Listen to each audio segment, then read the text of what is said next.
amigos, ¿cómo estáis? Un saludo desde la quietud de la noche. Como siempre les digo, ¿sabían, amigos?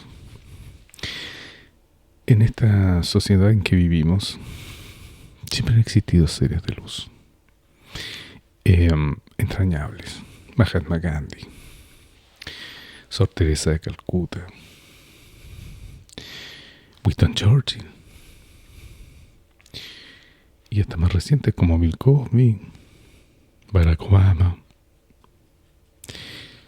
Tantos personajes que nos iluminan con su sabiduría y su, digamos, luz interior. Pero resulta que muchos de estos personajes también esconden esqueletos en el closet. Todos los que voy a mencionar. Partamos por el nunca bien ponderado Mahatma Gandhi. Algunas personas no lo conocen, algunas personas no saben quién es, y es lamentable que hoy en día estemos llegando a personas que tienen bastante edad, prácticamente 30 o más años, y no tienen idea de quién es Mahatma Gandhi. Mahatma Gandhi, Sor Teresa de Calcuta, el Dalai Lama. Bueno, vamos a ir nombrando esos tres para partir. El señor Mahatma Gandhi liberó a la India del yugo británico usando la técnica de la no violencia. Enfrentarse a los británicos, que eran una máquina de guerra, país colonizador que tuvo un imperio. El imperio británico abarcaba todo el este asiático. Tenían a la China, tenían a India y por supuesto a Estados Unidos. En su momento fueron un país colonizador y que tuvo una expansión a nivel mundial muy grande. Era muy difícil pensar en ir a declararle la guerra a Inglaterra y mucho menos pensar en ganarla.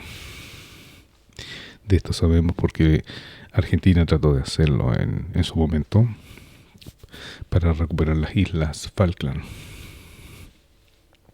Sé que me van a decir que la isla se llama Malvinas, pero la verdad es que mientras estén en posesión del país que ganó la guerra, deberán ser llamadas como corresponde en Falkland.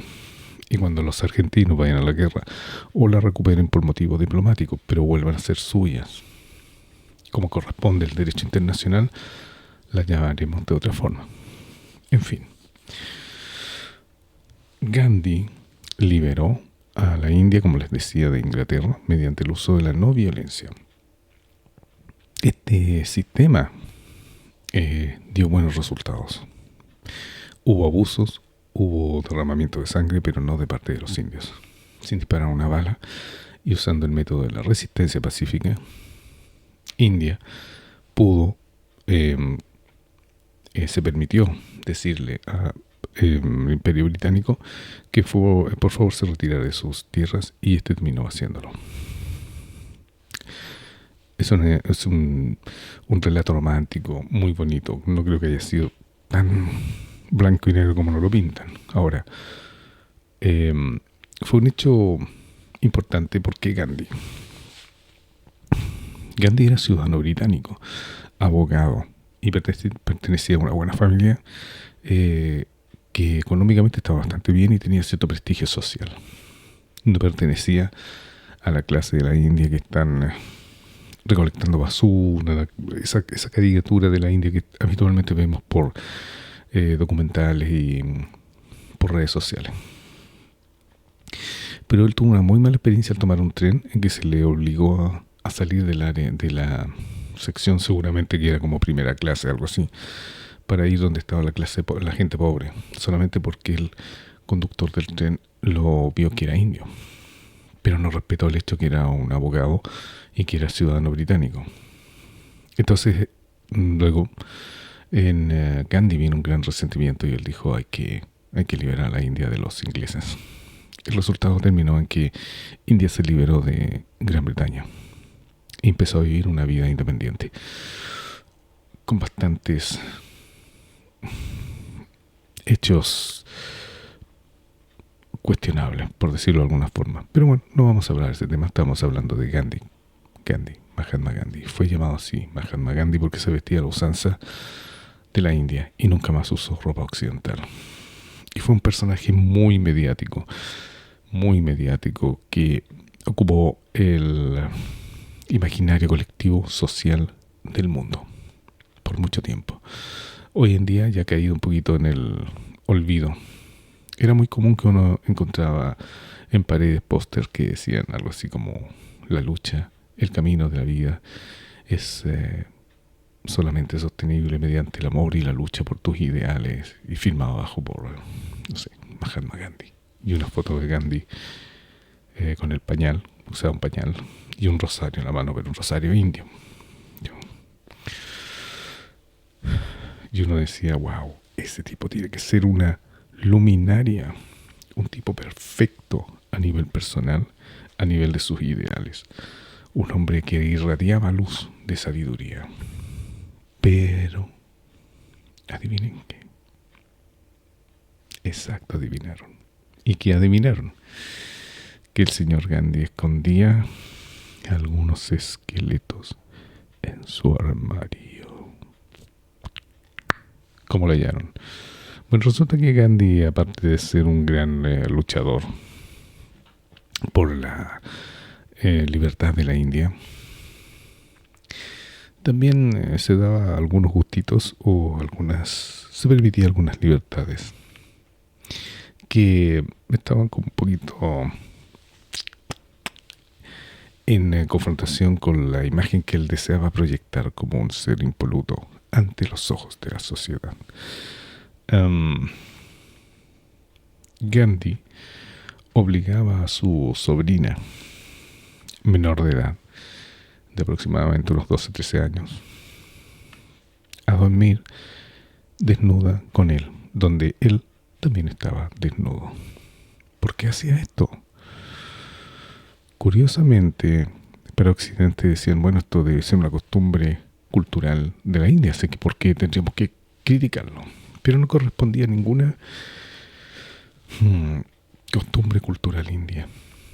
No era más que una libertad que se tomaba el señor Gandhi y que se le permitía, y nadie criticó hasta hace poco, unos 5 o 6 años, que se empezaron a repensar, reanalizar estas cosas que habíamos visto por mucho tiempo y que en el fondo uno decía: oye, espérate, pero no llegabas más allá. Bueno, ahora en 5 o 6 años atrás, 10 años más o menos, la gente no solamente decía: oye, espérate, muy bien lo de Gandhi, pero eso de dormir con la sobrina, desnudos los dos, siendo ella menor de edad y él tenía casi 80 años, no me calza. Y empezaron a exponer estos temas. Ahora, ¿cuál era el argumento que presentaba el señor Mahatma Gandhi, alma grande Gandhi? Él decía que era una forma mediante la cual él, no su sobrina, él, probaba su capacidad de mantener frenado sus impulsos sexuales. Era una especie de entrenamiento suyo para agrandar su espiritualidad. Buena. En lo que a mí respecta, el viejo era un califa de mierda. Esa es una de las cosas, uno de los esqueletos en el closet del señor Gandhi. Porque el segundo era que golpeaba a su mujer, a menudo, su esposa.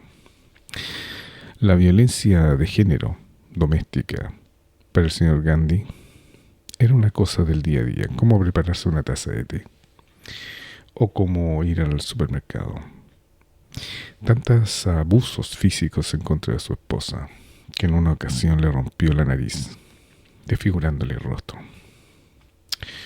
Pero claro, eran las costumbres de la gente de la India. Nadie lo criticaba y en sus documentos, incluyendo la película dirigida por Attenborough, un gran director inglés, una película maravillosa, hermosa película, pero sobre un ídolo con pies de barro, todos esos detalles, incluyendo el de la sobrina y de la violencia hacia su esposa, se omitieron porque podía mancharse la imagen de Mahatma Gandhi. Así como la oyen. Increíble, pero cierto. Su esposa enfermó gravemente y podían salvarla de manera muy fácil con medicina occidental. El señor Gandhi dijo que no, prohibió el uso de medicina occidental en su esposa y solamente medicina india tradicional. El resultado, su esposa falleció. Cuando él enfermó grave, curiosamente cambió las reglas del juego. Ahora la medicina occidental sí podía asistirlo. Pero si lo hubiese asistido solamente la medicina india tradicional, el señor Gandhi ya no estaría, habría fallecido mucho antes de lo que que terminó falleciendo. Es decir, cuando había que luchar por los ideales de la India, las tradiciones, pero con ella, con la esposa, porque cuando hubo que hacerlo, porque él estaba enfermo, conmigo dijo, no, conmigo no jueguen, tráiganme la penicilina inmediatamente, que era un invento occidental por lo demás. Temo que si hubiesen seguido investigando, yo creo que con esto desacreditaron por completo la figura de Gandhi y todos los pósters que pegamos en la pared con el mundo es un mejor lugar si el amor es el peldaño principal, que empieces a subir. Mahatma Gandhi se sacaron y se tiraron a la basura, o digamos que el pensamiento se dejó solo.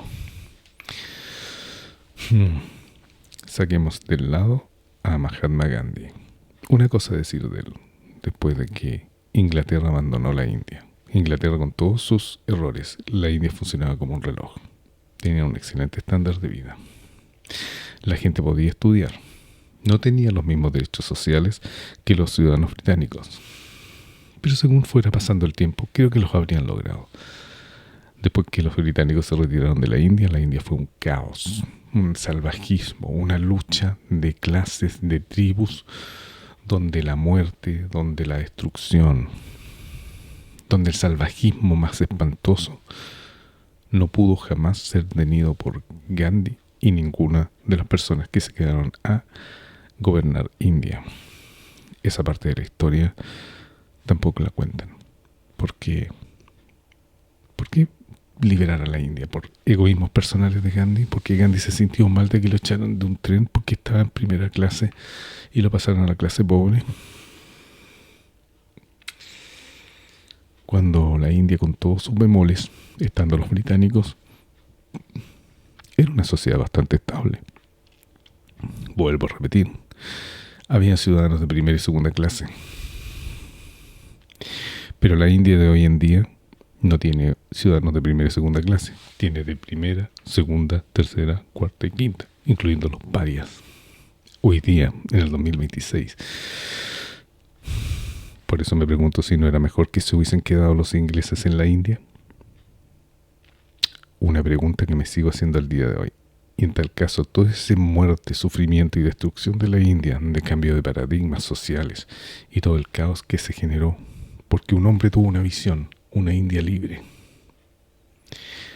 ¿Pero a qué costo? Yo en lo personal, si hubiese tenido que votar y mi voto hubiese contado, habría votado porque los ingleses sigan. Y después que se vayan suavizando las cosas. Si eso siempre pasa. Bueno, hay que decir una cosa, que como colonizadores, los ingleses, los portugueses, los holandeses, si te iba a colonizar algún país, esos tres era la peor pesadilla que te podía pasar. Y por otro lado, teníamos a los españoles. Y los españoles en país colonizador, como esos 4 que te dije anteriormente, era lo mejor que podía pasar. Porque de todos los países colonizadores, España se fundía con las culturas en las cuales ingresaba. Y la colonización fue muy suave, fue muy distinta. Es cierto que hubo salvajismo y actos indebidos. Lamentablemente esta es una guerra y en las guerras pasan esas cosas. Pero si hubiésemos estado colonizados aquí en Sudamérica por los ingleses, yo no estaría aquí. No con este look autóctono, yo no estaría aquí. Así que gracias España, es lo menos que puedo dar las gracias. Bueno, siguiendo con otros personajes que tienen esqueletos en el closet. Quiero hablar de la señora Sor Teresa de Calcuta. La señora Sor Teresa de Calcuta era una ciudadana británica, no era de la India, pero viajó a la India y quedó impactada por las cosas que vio, por los pobres, por la lepra, por la sociedad, por la diferencia de clases sociales. Y dijo, oh my God, I need to do something about it. Necesito hacer algo al respecto. Es inglés, como dijo la Anne Hathaway. Inshallah, es árabe. Esa es la de ignorantes. Bueno, resulta que la señora... ¿De quién hablaba yo? Sí, la Sor Teresa Calcuta viajó de Inglaterra a la India para hacerse cargo de los pobres, de los necesitados, de los que estaban enfermos.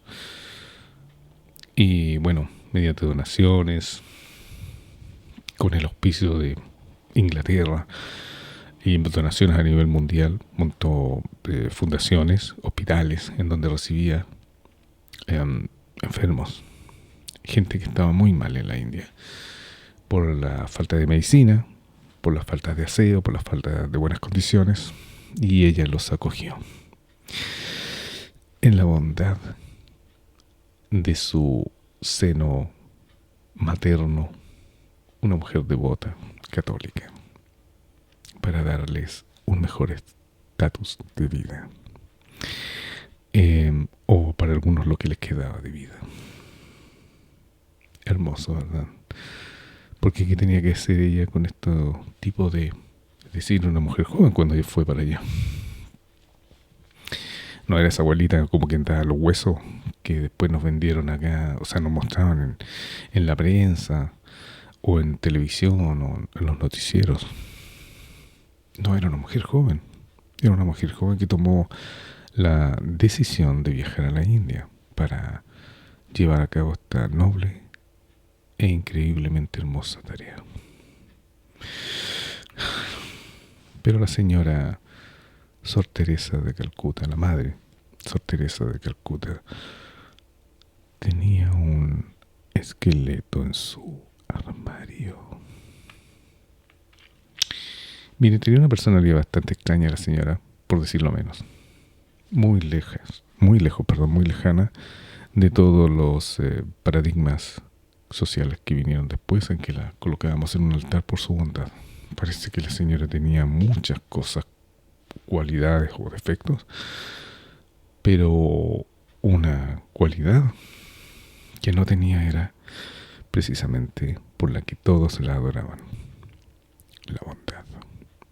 Sor Teresa de Calcuta no era bondadosa, era una mujer perversa, como les voy a contar a continuación. Perversa, una pesadilla con patas.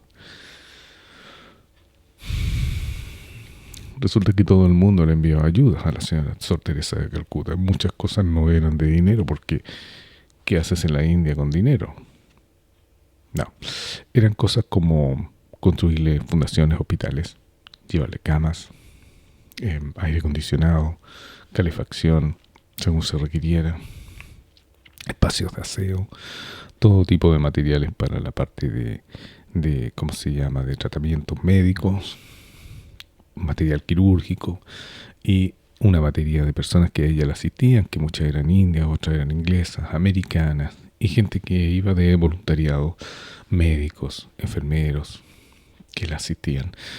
Se le enviaban medicamentos para los enfermos, medicamentos muchos que eran paliativos para el dolor. Y se descubrió con el tiempo, y porque personas alzaron la voz de los que estaban en asistencia directa con ella, que Sor Teresa de Calcuta no le daba a los enfermos terminales los medicamentos paliativos para el dolor, puesto que ella quería que sufrieran. Sí, me están escuchando bien, no estoy mintiendo. Ella quería que sufrieran, porque tenía sus argumentos. ¿Y cuáles eran sus argumentos?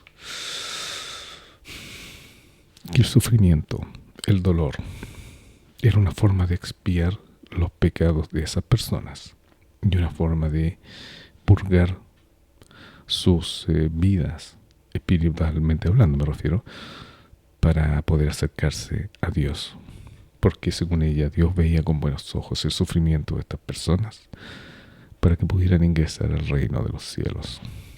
Por lo tanto, interrumpir el proceso, un proceso de dolor físico, amigos, de enfermos terminales, era una manera de simplemente ¿cómo se llama? Interrumpir un proceso que según ella es un proceso espiritual, que según ella era imprescindible, porque estas personas estaban prontas a partir de dejar sus vidas. Por lo tanto, y también no les daba medicamentos a enfermos que con los medicamentos no estaban terminales, pero si no tenían esos medicamentos pasaban a la fase terminal. Ella también lo veía de una forma muy correcta, que esas personas fallecieran, y ojalá en medio de horrendos y espantosos dolores. Esto lo veían sus ayudantes y no lo entendían. Era cruel, de una crueldad absoluta. La señora Sor Teresa de Calcuta pasó a ser vista como una suerte de vieja psicópata monstruosa. Muchos la definieron como la mujer dragón.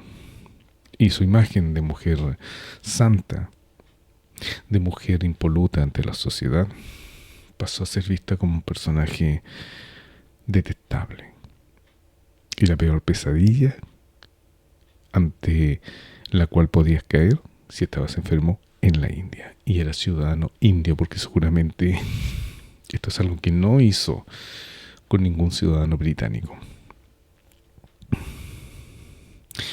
Fue una gran decepción para el mundo cuando se supo todo lo que tenía que ver con Sor Teresa de Calcuta, quien se le había dado incluso el Premio Nobel de la Paz.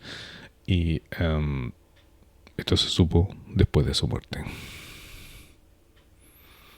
En vida pasó algo con el Dalai Lama, un hombre visto como líder espiritual, una víctima de China que tuvo que huir del Tíbet, defendiendo su religión y sus costumbres en un burrito, con su traje púrpura, su rosario y sus libros sagrados desde el Tíbet por un sendero lleno de nieve,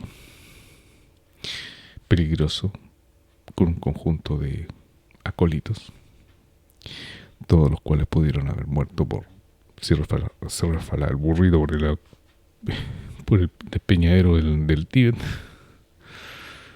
Anda a saber qué habría pasado con el Dalai Lama. Cuando llegó el Dalai Lama fuera del Tíbet, fue recibido con los brazos abiertos por élites etnovistas de Europa y Estados Unidos. Hollywood lo abrazó y lo amó. Claro, porque en Hollywood tratar de limpiarte tus pecados mediante la lectura de la Biblia, obedeciendo a Dios y siguiendo el ejemplo de Jesús, es horrible, es anacrónico. Qué ordinario. Las estrellas de Hollywood requieren algo más elaborado. A lo Anne Hathaway. Hoy día es el Corán. Oh, inshallah, dijo Anne Hathaway. Es árabe, ensalada de estúpidos. Claro, porque ellos son superiores. Entonces todos abrazaron al Dalai Lama. Todos hablaban del Dalai Lama y los carteles que antes salían con Gandhi ahora salían con el Dalai Lama. La vida es una forma de limpiarnos. Cada día es un peldaño para aprender la sabiduría. Cada día es una oportunidad para crecer espiritualmente. Dalai Lama. Y salía el Dalai Lama así. Invitado a grandes fiestas. China ha mantenido ocupado el Tíbet. Por lo tanto, la excusa era que el Dalai Lama no podía volver al Tíbet. Invitado a la ceremonia de los Oscars. Alojado en los mejores hoteles en el Ritz de París. Comiendo langosta. Comiendo caviar. El presidente de Estados Unidos va a dar una cena. Invita de manera especial al líder espiritual por excelencia del mundo. El Dalai Lama. Ahí estaba el Dalai Lama, impoluto, perfecto, socialmente una luminaria. Oh, yes. Todos los actores de Hollywood abrazaban sus enseñanzas, se sentaban al lado de él. Era una especie de nuevo Jesucristo. Si te lo tocabas, tus pecados se iban y eras una persona nueva. Puedes seguir pecando, obviamente. Pero bueno, ¿qué pasó con el Dalai Lama? Adivinen. Oh, sí. El Dalai Lama tenía fantasmas. Este no tenía esqueleto, tenía fantasmas. Tenía esqueletos en el closet. Recuerdo que pasó con el Dalai Lama, que China dijo, miren, los chinos como son astutos, dijeron, oye, este gallo nos está haciendo la vida imposible. Afuera nos muestra como que, porque los chinos eran malos, po. Entraron al Tíbet. Y el Tíbet es una zona 100% espiritual y religiosa, donde hay monasterios, monjes tibetanos, donde todo ocurre bajo un prisma religioso. Entonces los chinos entraron porque los chinos dicen que ellos, como son comunistas, y Marx decía que la religión es el opio de los pueblos, entonces hay que destruir el opio de los pueblos para que despierten, para que no estén adormilados.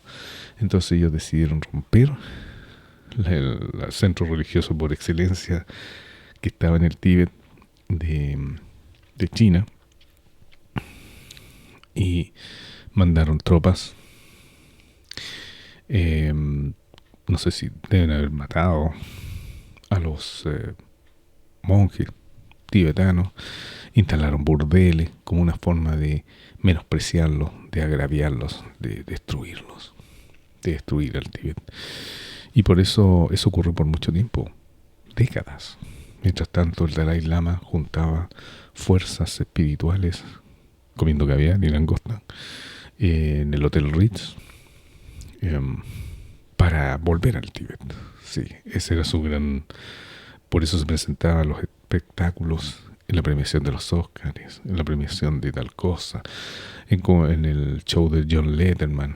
Siempre estaba el Dalai Lama. Y su lucha era poder volver a su tierra querida, el Tíbet, porque por eso estaba luchando. Los chinos se dieron cuenta y dijeron, ¿y si le fregamos la onda a este viejo sinvergüenza? ¿Cómo? Digamos que China se retira del Tíbet y China hace un compromiso ante el mundo de que nunca más va a invadir el Tíbet. El Tíbet es libre de China y por tanto aseguramos la entrada y salida libre del Dalai Lama. Puede volver al Tíbet. ¿Qué había en el Tíbet? Para ponerlo en contexto: media agüita, caminos de tierra, no hay internet, no hay televisión, no hay nada, pero mucha espiritualidad. Así que ahí estaba en el Hotel Ritz el Dalai Lama. Le estaban haciendo masaje, comiendo caviar y acá masticando una langosta. Y después la tarde tenía una premiación con Robert De Niro, Uma Thurman, ¿cómo se llamaba? Angelina Jolie, Brad Pitt, que le iban a hacer unos regalos. Él estaba esperando la limusina abajo. Viajaba en primera clase, top de top, a lo Evo Morales, como buen comunista, cercano al pueblo. Hasta que golpean la puerta. Adelante, señor. Mirad qué noticia os traemos. Os alegrará el alma. Seréis feliz y esbozaréis una sonrisa. ¿De qué habláis, lacayo? Aquí, señor, hay un sobre. Permitidme leerlo. Leedlo, cara de alcachofa. Pero rápido, que más rato tengo que ir a la premiación con los chiquillos. Ahí el Brad Pitt, la Angelina Jolie, Robert De Niro. ¿Cómo se llama? Y otros más. Bueno, señor, permítame leerle. China acaba de declarar la libertad absoluta del Tíbet, el compromiso de nunca más invadir, retiraron todas sus fuerzas, dejaron todo limpiecito y le tienen un vuelo especial sin escalas para que regrese a su Tíbet natal. Y al Dalai Lama se le cayó la cara así. Dijo, pues ni aunque me paguen regreso al Tíbet, porque mírame dónde estoy. Mírame lo que estoy comiendo. Mira con quién me voy a juntar. Y mi vida aquí es fabulosa. El otro que se iba a tener una reunión era con Quentin Tarantino. Mala noticia, pues señor, porque la prensa ya está afuera para ver qué dice usted. Se acabó la fiesta, dijo el viejo del tío, el Dalai Lama. Bueno, se sacó el pillo diciendo, miren, yo entiendo que por fin el Tíbet es libre, es maravilloso, pero yo creo que por algo salí del Tíbet. El karma tiene sus caminos especiales y he llegado hasta acá para poder difundir la voz del Tíbet, de la religión mía, con todos ustedes e iluminarlos. Entonces yo me retiro acá para el Tíbet. Esta labor que yo estoy llevando acá quedaría totalmente truncada. Así que creo que por el momento paso y me quedo aquí en París, en el Hotel Ritz, comiendo langosta, comiendo caviar y reuniéndome con todos estos personajes en Hollywood, en Ibiza, en Nueva York. Y ahora que me compraron un departamento en Nueva York y me voy para allá, lo están alojando. Así que bueno, todo por la iluminación espiritual. No me malinterpreten. Ok. Así que ahí salvó el Dalai Lama. Y seguía el viejujo yendo a fiestas, y todos le besaban las manos para alcanzar la elevación espiritual que solamente el Dalai Lama les podía dar. Hasta que descubrieron su esqueleto en el closet. Y entonces la figura, fíjense que con esa cuestión pasó a piola, porque todo el mundo se dio cuenta que el gallo debía volver al Tíbet, porque allá estaba su gente, pero prefirió quedarse acá porque aquí la pasaba mejor. Y los otros gallos se la aguantaron. Sí. Pero lo que no le aguantaron fue que este viejujo lo vieran besando en la boca a niños pequeños. El Dalai Lama era pedófilo. Sí, señor. Era del club de Michael Jackson. Bueno, nunca fue demostrado lo de Michael Jackson. Y tengo ese otro personaje bastante raro. Merece un programa aparte. Porque lo que parece ser que era, como que no era. Y como que, oh Dios mío, a mí ya me entra la duda, que por un principio tuvo las cosas muy claras. Vamos a hablar más adelante de el fabuloso y blanqueado Michael Jackson. Por el momento seguimos con el Dalai Lama. Cuando se vieron estas fotos, estos videos del Dalai Lama besando en la boca a niños, hombres pequeños, no niñas, niños, hombres pequeños, la imagen del Dalai Lama se vino abajo de golpe. Vamos retirando los pósters de nuevo, los cuadritos. Dalai Lama era sí, señor. Nada más que decir. Dio miles de excusas, dijo que estaba jugando, dijo que esto, dijo que el otro, pero las imágenes eran claras porque eran videos. Y nos quedó claro que el viejujo era así de turbio. Fuera el Dalai Lama. Como ya se me hizo medio largo el video y voy a seguir tocando estos temas, voy a terminar con un hombre que hizo que la poesía fuera una forma de redimir la belleza del alma humana. Porque un humano no es humano si no ha leído, entendido, abrazado, regocijado y conmovido por una poesía. Y de todas las poesías hermosas, aquel que escribió: puedo escribir los versos más tristes esta noche. Escribir, por ejemplo, ¿cómo era ese otro poema que dice?